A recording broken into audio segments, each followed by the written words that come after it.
Boa noite a todas as pessoas presentes, encarnadas e desencarnadas.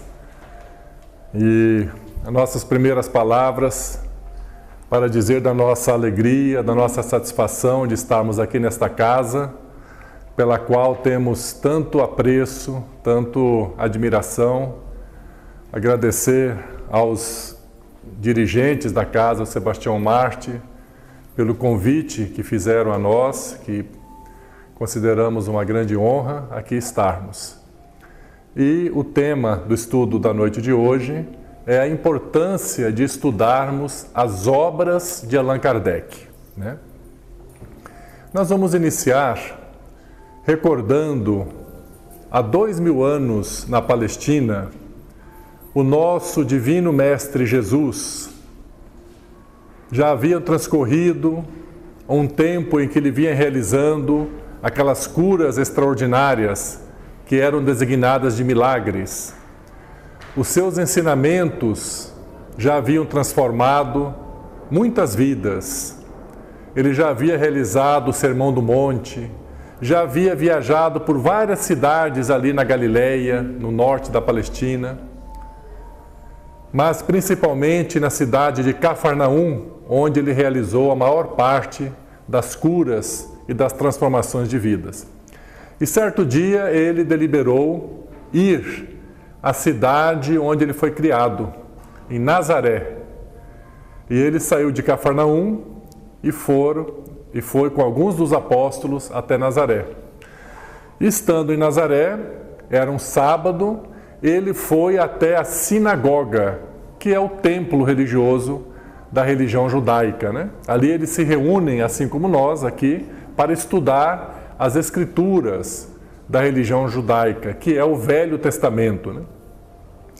E na tradição deles, aquele que era o dirigente da reunião, o ministro, ele poderia ceder a palavra para alguma pessoa que pedisse, que quisesse ler, fazer a leitura e explicar o texto. Então Jesus chegou logo cedo e ele pediu a autorização para ele fazer a leitura da Escritura. Então aquele dirigente da reunião entregou a Jesus um pergaminho, um rolo, né, que Jesus abriu. Não se sabe se ele abriu ao acaso, né?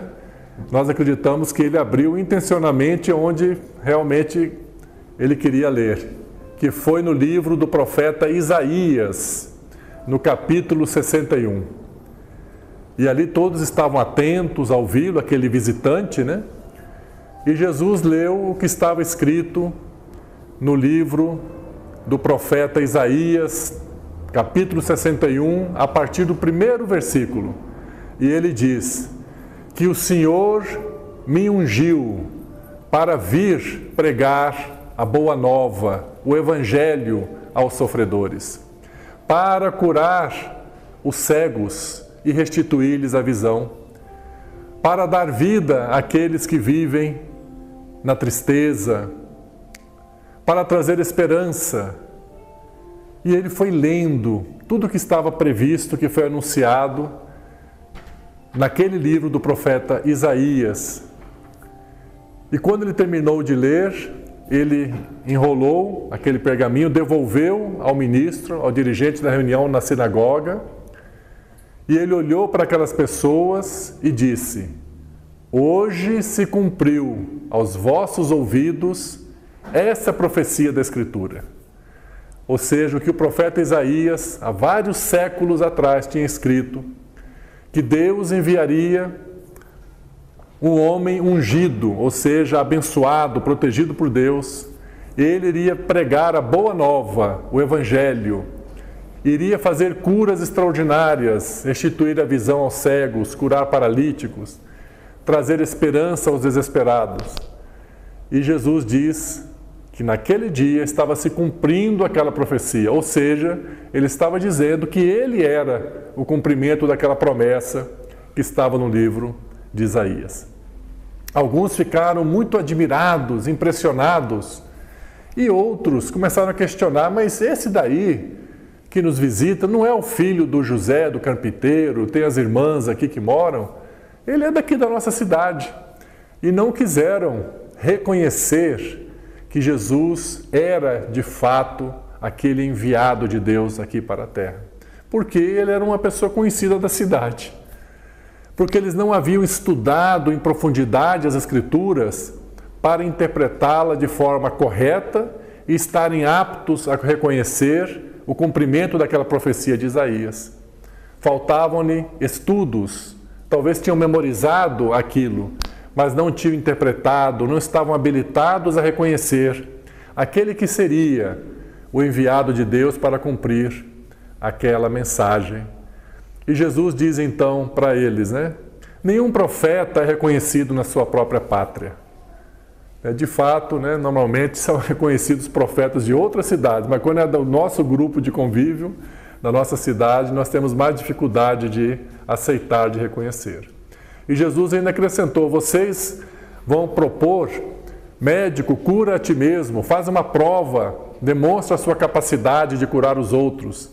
Mas Jesus não iria fazer isso, porque ele não estava ali com esse objetivo, Ele foi ali trazer essa revelação que ele era o emissário de Deus, conforme estava escrito no livro de Isaías, e que eles estudavam essa escritura.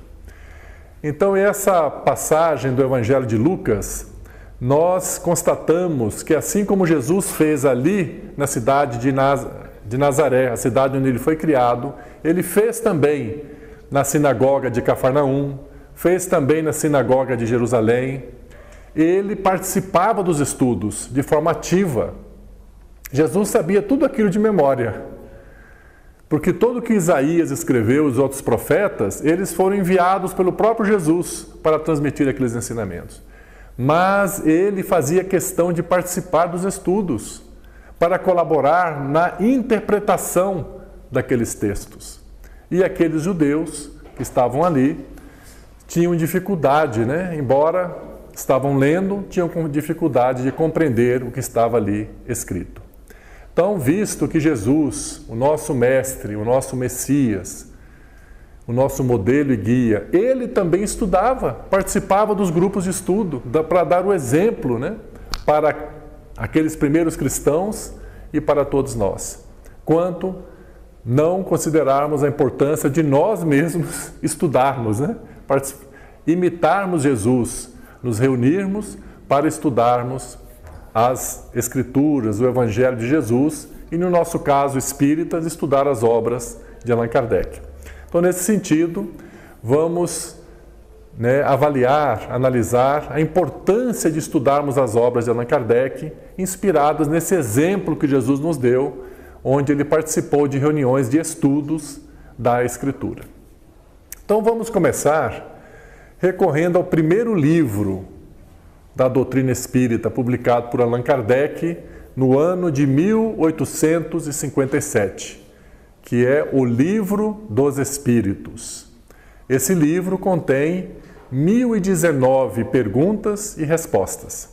Ali estão reveladas todas as grandes questões da humanidade, as grandes questões filosóficas que vinham sendo elaboradas há séculos, desde a época da filosofia grega, 500 anos antes de Jesus, por Sócrates, Platão, que eles começaram a desenvolver as respostas.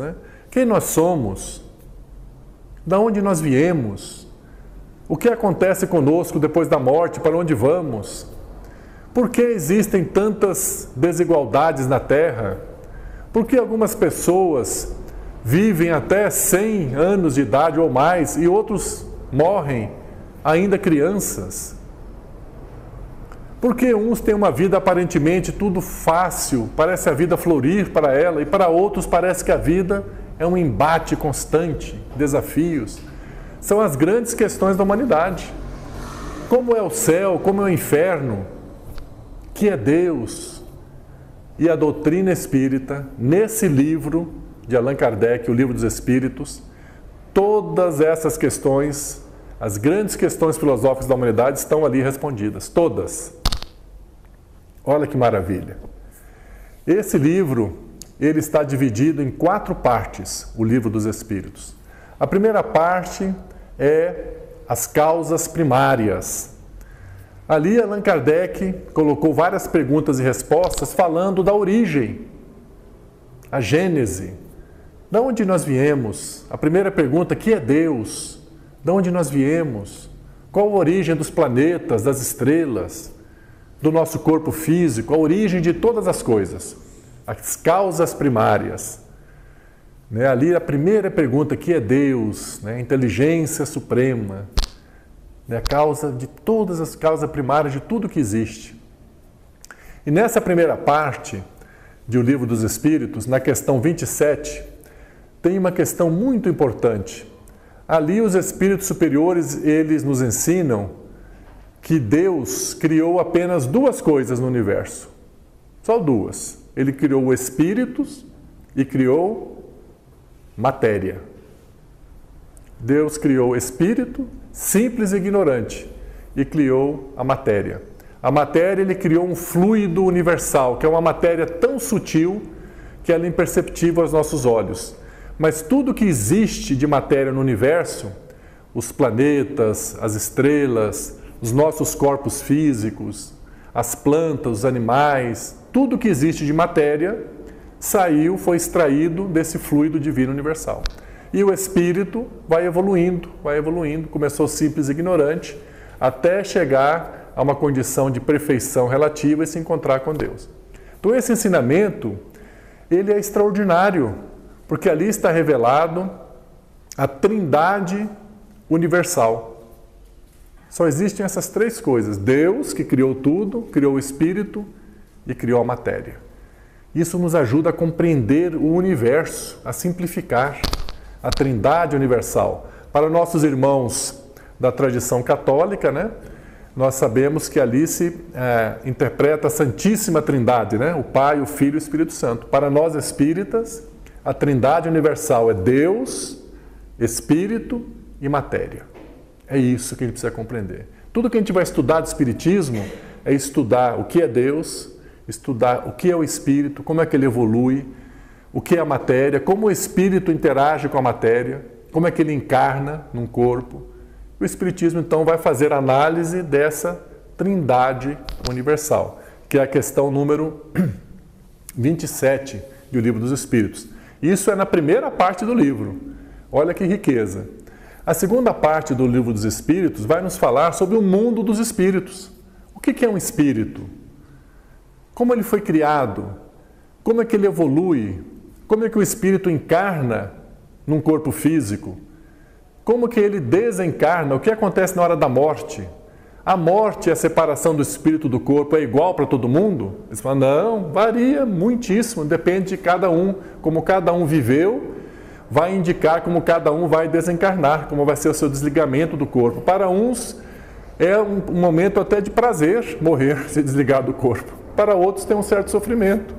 Para uns é minutos, para outros horas, meses, ou às vezes anos para se desligar de um corpo. São ensinamentos preciosos, essa segunda parte, o mundo dos espíritos, que nos ensinam como é possível um espírito se comunicar conosco encarnado, aquele que já desencarnou. Então ali existem questões extraordinárias, que é a segunda parte, nos explicando tudo isso, como é que o espírito interage com a matéria, como ele reencarna, como é que ele desencarna, está explicado nessa segunda parte do Livro dos Espíritos. A terceira parte, ela é de uma importância, eu diria, vital nas nossas vidas, que são as leis morais, é a terceira parte do Livro dos Espíritos. Ali tem uma questão, a número 630, que Allan Kardec perguntou assim para os espíritos superiores: como distinguir o bem do mal? Que é uma outra questão filosófica, Porque em alguns povos, algumas culturas, isso aqui é mal. Não, mas na minha cultura não é mal, isso aqui é bem. Então Kardec fez essa pergunta: como distinguir o bem do mal? E a resposta deles é de uma simplicidade e de uma profundidade extraordinária. Ele falou, olha, o bem é tudo aquilo que está em conformidade com as leis de Deus. E o que é o mal? Tudo aquilo que desobedece às leis de Deus. É isso. Olha que somente a doutrina espírita teve essa capacidade de simplificar. Não precisa muitas teorias, filosofias para explicar o que é o bem e o mal. O bem, se a gente está agindo, obedecendo às leis de Deus, estamos fazendo o bem. Se nós desobedecemos às leis de Deus, estamos fazendo mal. Mais ou menos como ocorre com o trânsito, né? Se a gente obedece às leis do trânsito, a gente está bem, ninguém recebe multa, não tem problemas na vida. Se a gente desobedece às leis do trânsito, a gente é fotografado lá naquele radar, chega aquela multa, a gente fica contrariado, tem que pagar, pega pontos na carteira, é o mal. Esse é o bem e o mal. Bom, se o bem e o mal dependem do conhecimento das leis, que leis são essas? Nós precisamos conhecer essas leis.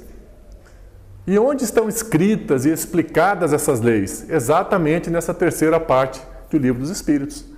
Ali os espíritos superiores nos revelam que Deus estabeleceu 10 leis para governar as nossas vidas. 10 leis.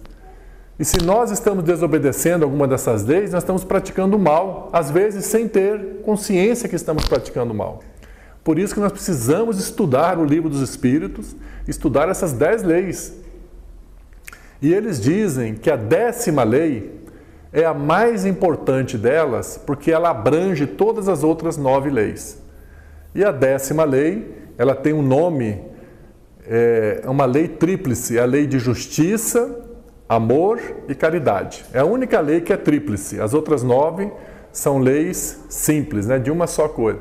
A lei do progresso, a lei da sociedade, a lei da liberdade, né? Várias leis, leis da reprodução, lei da conservação, lei da destruição. Somente a 10ª lei é uma lei tríplice, lei de justiça, amor e caridade. Vejam que essa lei tríplice veio nos revelar que praticar a caridade e amar o próximo não é um mandamento simplesmente, como os 10 mandamentos que haviam na época de Moisés, né? Não roubar, não matar, não cometer adultério. Agora, com a doutrina espírita, é uma lei que nós devemos praticar a caridade, servir ao próximo. Quando a gente pode servir ao próximo e não serve, a gente não ajuda quando pode ajudar, nós estamos transgredindo uma lei de Deus. Então é um ensinamento que mexe muito com a nossa percepção da vida. Falar, puxa, mas se eu não estiver fazendo mal para ninguém, eu estou praticando mal, então? Segundo essa lei, sim. Porque nós temos, é uma lei que a gente pratica a caridade. E a caridade não se limita a dar bens materiais, dar cesta básica, remédios ou roupas, isso é fundamental também. Mas a caridade, no sentido como explicada por Jesus, é fazer o bem com o pensamento, com uma oração pelo próximo, com palavras de estímulo. Segundo o espírito Neio Lúcio, na obra Jesus no Lar, uma das maiores caridades que existem é fazer a caridade com a palavra. Você conversar com uma pessoa que está meia triste, desanimada, até que ela fique animada, motivada. Isso é considerado uma grande caridade, o estímulo aos outros. Olha, vai dar tudo certo. No nosso caso aqui, né? Você está conversando com uma pessoa que está assim, passando uma fase difícil. Olha, vamos lá no Sebastião Mártir. Vamos participar. Você não precisa se tornar espírita, não, mas participa lá até você se fortalecer. Participe das palestras, dos passes, do diálogo fraterno, do atendimento. Você pode participar do tratamento espiritual. Tudo vai dar certo. Você vai ver que você vai superar. Eu sou seu amigo, conte comigo. Você é capaz de vencer. Essas palavras são consideradas uma grande caridade. O perdão é também uma caridade. Segundo o Evangelho, segundo o Espiritismo, uma das caridades mais meritórias, né? Porque é a mais difícil, né? Perdoar as pessoas que nos ferem, né? Então vejam que essa terceira parte do Livro dos Espíritos nos explica essas 10 leis de Deus. E essa 10ª lei, lei de justiça, amor e caridade, é muito importante nós conhecermos a fundo essa lei. Porque nas obras complementares, que são maravilhosas, principalmente as obras psicografadas pela mediunidade abençoada de Chico Xavier, nós encontramos muitos ensinamentos sobre a lei de causa e efeito, não é isso? Nós espíritas falamos muito sobre a lei de causa e efeito. Mas sabem quantas vezes aparece essa lei causa e efeito nas obras de Allan Kardec? eu tive essa curiosidade de pesquisar. Nenhuma vez. Falei, puxa vida, mas tem alguma coisa que a gente tem que entender. Porque o importante de estudarmos as obras maravilhosas de Chico Xavier é estudá-las fazendo uma comparação com as obras de Kardec. Mas aonde está a lei de causa e efeito que está aqui nas obras de Kardec? Então ela está, não é a lei de justiça, amor e caridade, é a lei da justiça. A lei da justiça é a lei de causa e efeito. Só que é uma lei tríplice, ou seja, não há uma fatalidade quando a gente pratica algum ato errado numa vida passada, não há uma fatalidade que eu tenho que sofrer as consequências nessa encarnação. Porque a lei do amor e a caridade diz o seguinte, se você muito amar o próximo, se você praticar a caridade, algumas experiências dolorosas que você iria passar, elas vão ser aliviadas ou até mesmo eliminadas. Olha que lei extraordinária. Por isso que o Kardec elegeu essa frase, né? Fora da caridade não há salvação, não há libertação do sofrimento. Então essa lei de justiça, amor e caridade, que está no Livro dos Espíritos, e somente lá que ela está explicada, nos mostra a importância de estudarmos essa obra, o Livro dos Espíritos. Essa lei, a 10ª e as outras 9, para conhecermos todas as leis de Deus e procurarmos a cada dia proceder segundo essas leis. E essa 10ª lei, ela é de uma importância tão grande, ela fala, olha, não importa o que você fez no passado, os erros que você fez, nessa encarnação ou encarnações passadas. Ame, pratique o bem, faça a caridade, que aquelas consequências que você teria que passar, elas vão ser aliviadas. Por isso podemos dizer que todos nós que estamos aqui hoje reunidos, aqui no Sebastião Mártir, né, encarnados e desencarnados, que estamos buscando nos melhorarmos como pessoas, refletir sobre os ensinamentos de Jesus, buscando colocar em prática isso, nós já fomos poupados de muitas experiências dolorosas que a gente nem sabe. No futuro, quando a gente desencarnar, que a gente chegar no mundo espiritual e encontrar com o nosso mentor, ele vai falar, olha, você que se dedicou tanto lá no Sebastião Mártir, aos estudos, aos trabalhos, olha o que você ia passar aqui e você foi poupado, deixou de passar por certos sofrimentos pela sua dedicação ao bem, à causa de Jesus na doutrina espírita. Olha que lei maravilhosa, né? Ela nos dá estímulo a praticar a caridade, a amar o próximo. Então essa é a terceira parte do Livro dos Espíritos. E a quarta parte são as esperanças e consolações, né? A doutrina de esperança e de consolação. Ali tem ensinamentos fundamentais. Então isso até agora falamos só do primeiro livro, né? O Livro dos Espíritos. Então essa obra por si só, vejam que ela respondeu todas as grandes questões da humanidade. Nos deu orientações seguras. O que é o bem, o que é o mal? O bem é proceder de acordo com as leis de Deus. Mas quais são as leis? Eles explicam lá as 10 leis. Está tudo ali bem orientado para nós. Depois, Allan Kardec publicou a segunda obra ditada pelos espíritos superiores, que é o Livro dos Médiuns. Esse Livro dos Médiuns, ele veio desenvolver, detalhar a segunda parte do Livro dos Espíritos, né? A primeira parte do Livro dos Espíritos, as causas primárias. A segunda parte, o mundo dos espíritos. Então, tudo que está ali no Livro dos Espíritos, na segunda parte, o Livro dos Médiuns veio desenvolver com mais detalhes. O que é um médium? Quais os tipos de mediunidades que existem? Né? Aqui no Sebastião Mártir, né, tem um trabalho que é muito conhecido em Brasília, até fora, que é o da psicopictografia, né, da pintura mediúnica. Isso está tudo explicado, como se dá esse processo da mediunidade, da psicofonia, da psicografia, como que o espírito transmite o seu conhecimento, a sua informação por meio da mente do outro, né? Porque a gente usa uma palavra que é incorporação, às vezes cria a ideia que o espírito entra dentro da pessoa para falar, né? E ali no Livro dos Médiuns vai estar explicado que não é assim que acontece, que o perispírito do médium se desloca um pouquinho do corpo físico do médium e o perispírito do espírito se comunica um com o outro, perispírito com perispírito. Aí transmite para a mente do médium e o médium então fala ou escreve. Então são ensinamentos importantíssimos que vieram trazer luz sobre questões da humanidade. Muitas pessoas que estavam, inclusive, internadas em sanatórios não tinham transtornos psiquiátricos. Eram médiums que a medicina não tinha condição de fazer um diagnóstico adequado. A pessoa via espíritos, ouvia vozes. Então ela não precisava estar num sanatório, ela precisava estar num centro espírita, fazendo um tratamento e trabalhando. Por isso a importância de estudarmos o livro dos Espíritos, ou o livro dos Médiuns. O terceiro livro, que é o Evangelho segundo o Espiritismo. Essa é uma obra primorosa. Ela vai desenvolver a terceira parte do livro dos Espíritos. Aquelas leis morais, né, que nós falamos, são as 10 leis de Deus. O Evangelho segundo o Espiritismo vai desenvolver os ensinamentos morais de Jesus. Ali nós encontramos ensinamentos extraordinários, porque assim como Jesus, que nós recordamos no início, né, que ele foi lá na sinagoga, leu lá uma escritura do profeta Isaías e explicou, porque eles às vezes não conseguiam entender, acontece também no Evangelho.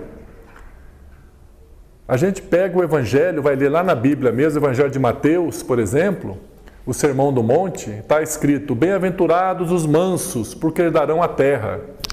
Mas o que isso quer dizer? Como é que eu vou interpretar isso? Bem-aventurados os aflitos. Bem-aventurados quer dizer felizes, né? Felizes os aflitos, porque serão consolados. A gente lê aquilo, mas como assim? O que isso quer dizer? A gente não tinha respostas, né? Quando Jesus disse na última ceia: há muitas moradas na casa do Pai. Mas o que Jesus quis dizer com isso? A gente não sabia as respostas. E o livro, o Evangelho segundo o Espiritismo, por isso que o título já explica o que ele significa, né? É o Evangelho, algumas passagens do Evangelho explicadas segundo a doutrina espírita. Não é um Evangelho novo do Espiritismo, né? É simplesmente Allan Kardec selecionou passagens importantes do Evangelho e ali os espíritos superiores explicaram com uma clareza, com uma transparência cristalina. Está tudo ali explicado. Bem-aventurados os mansos, porque herdarão a terra. Isso era um enigma. E ali eles falam: olha, não tem nada demais. As pessoas que se tornarem mansas, que procurarem fazer o bem, quando o planeta Terra se transformar num mundo de regeneração, num mundo de paz, eles que vão continuar vivendo aqui, eles vão herdar a Terra. Aqueles que continuarem recalcitrantes no mal, eles não vão poder mais continuar habitando a Terra, vão ser levados para um outro mundo. Agora a gente entende o que quer dizer. Está lá no Evangelho segundo o Espiritismo. Há muitas moradas na casa do Pai. O que Jesus quis dizer? Então a gente estudava a Bíblia, mas não conseguia entender. E esse livro, o Evangelho segundo o Espiritismo, fala: não, o que Jesus quer dizer é que todos os mundos são habitados. As estrelas, aos trilhões de mundos habitados. Não é só a Terra que tem pessoas como nós. Todos os mundos são habitados. E existem 5 categorias de mundos. Tem os mundos primitivos, que era como a Terra era antigamente, né? Como nós éramos aqueles homens da caverna, primitivos. Tem os mundos de expiações e provas, onde o mal prevalece sobre o bem, que é o que a gente vive hoje aqui na Terra. Existe uma terceira categoria de mundo, que é o mundo de regeneração, que nós estamos chegando nesse mundo de regeneração. Depois, a quarta categoria de mundos, que são os mundos felizes, onde o bem prevalece sobre o mal. Veja que o mal não acabou ainda, mas nos mundos felizes o bem predomina sobre o mal. E finalmente a quinta categoria de mundo, que são os mundos celestiais, que é o céu, onde não se tem nenhum vestígio mais do mal. Não tem mais orgulho, egoísmo, inveja, mentira, ciúme, vaidade, maledicência, reclamação, tudo isso desaparece. Os espíritos, quando chegam nesse estado e vão habitar um mundo celestial, já são espíritos purificados. Então existe o céu? Existe. Esses mundos celestiais. Mas não é um. Existem muitos no universo. Mas ninguém chega no mundo celestial sem antes ter construído o céu dentro de si. Então, se nós estamos habitando um mundo de provas e expiações, ninguém vai desencarnar daqui e vai migrar para o mundo celestial. Nós vamos continuar ligados aqui a esse mundo de provas e expiação. À medida que a gente for evoluindo interiormente, transformando o nosso mundo interior no mundo de regeneração, no mundo de felicidade e paz, aí o mundo exterior também vai se transformar. Então tudo isso está explicado nessa obra magnânima, o Evangelho segundo o Espiritismo. Então o Espiritismo veio explicar passagens do Evangelho que eram, para mim pelo menos, enigmáticas. Não tinha como entender o que estava escrito ali. Mas o Espiritismo como uma chave que abriu a porta, falou, agora dá para entender tudo. Agora dá gosto de estudar. Ir lá na Bíblia, ler o Evangelho de Mateus, Marcos e Lucas, agora a gente dá para entender o que quer dizer aquilo lá. É o que Jesus fez com aqueles irmãos lá na sinagoga. Eles não conseguiam entender o que Isaías estava dizendo. E Jesus foi e explicou para eles. E o Espiritismo fez a mesma coisa. Explicou o que Jesus disse no Evangelho, para que nós possamos compreender, sem alegorias, sem crenças esotéricas, em compreender o Evangelho de uma forma prática para o nosso dia a dia. O Evangelho é uma revelação para a gente viver no dia a dia. Não é uma coisa assim de religiosidade pura, é a vida do Evangelho. Então esta obra, o Evangelho segundo o Espiritismo, nos traz todos esses ensinamentos de forma cristalina. Nós sabemos que depois, com a mediunidade abençoada de Chico Xavier, o Espírito Emmanuel, ele veio dar continuidade a esse trabalho que está no Evangelho segundo o Espiritismo. Ele, uma coleção de livros, esse que foi lido no início, o Pão Nosso e outros, pegam pequenos trechos do Evangelho e também vai sendo explicado, detalhado. Então o Espiritismo veio realmente abrir a nossa mente para compreendermos o que Jesus disse há 2000 anos. Então nós estamos no terceiro livro, Nós já vimos o Livro dos Espíritos, o Livro dos Médiuns, o Evangelho segundo o Espiritismo, e o quarto livro é o Céu e o Inferno, Esse livro também traz esclarecimentos fundamentais para nós espíritas. Ele começa explicando o que é o céu, o que é o inferno e o que é o purgatório. Ele fala, não existe nada daquilo que a gente aprendeu antes de ser espírita. Está tudo, vamos chamar entre aspas, errado.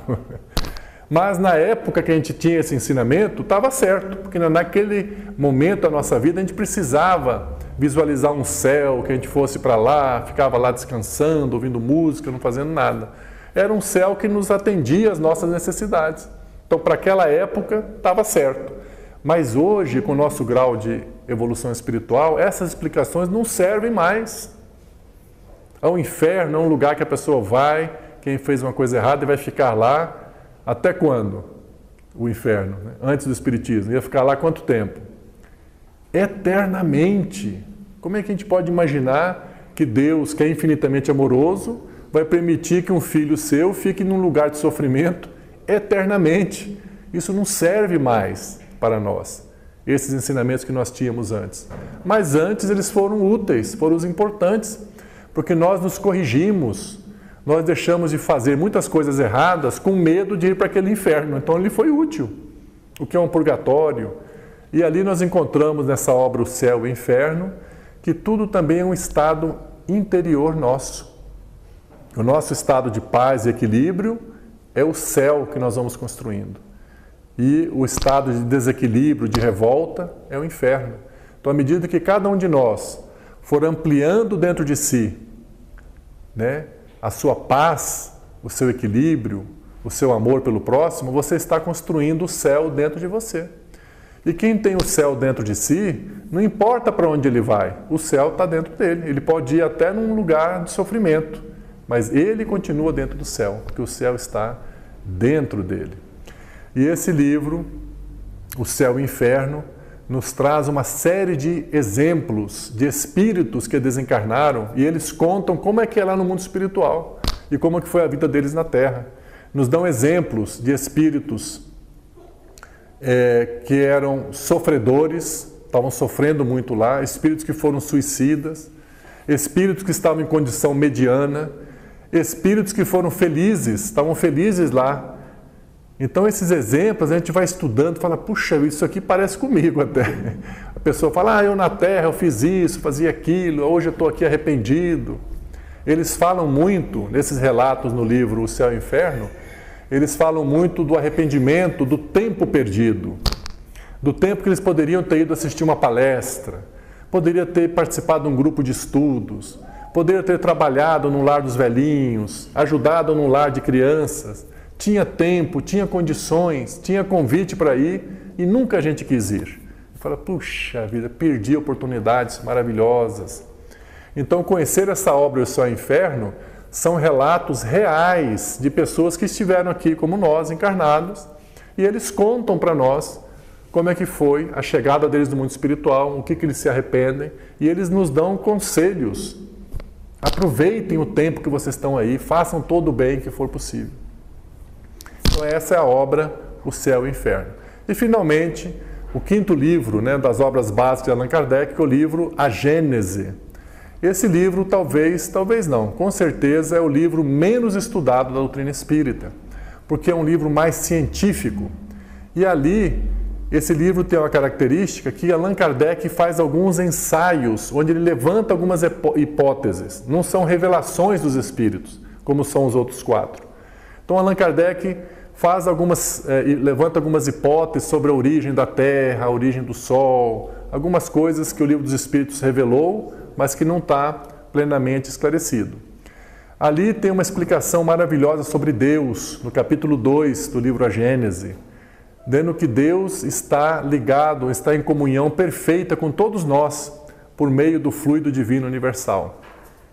Ali tem um capítulo que é a uranografia geral, que é astronomia, que foi ditado pelo espírito Galileu Galilei e recebido pela mediunidade abençoada do Camille Flammarion, um médium daquela época de Allan Kardec, que está nesse livro A Gênese.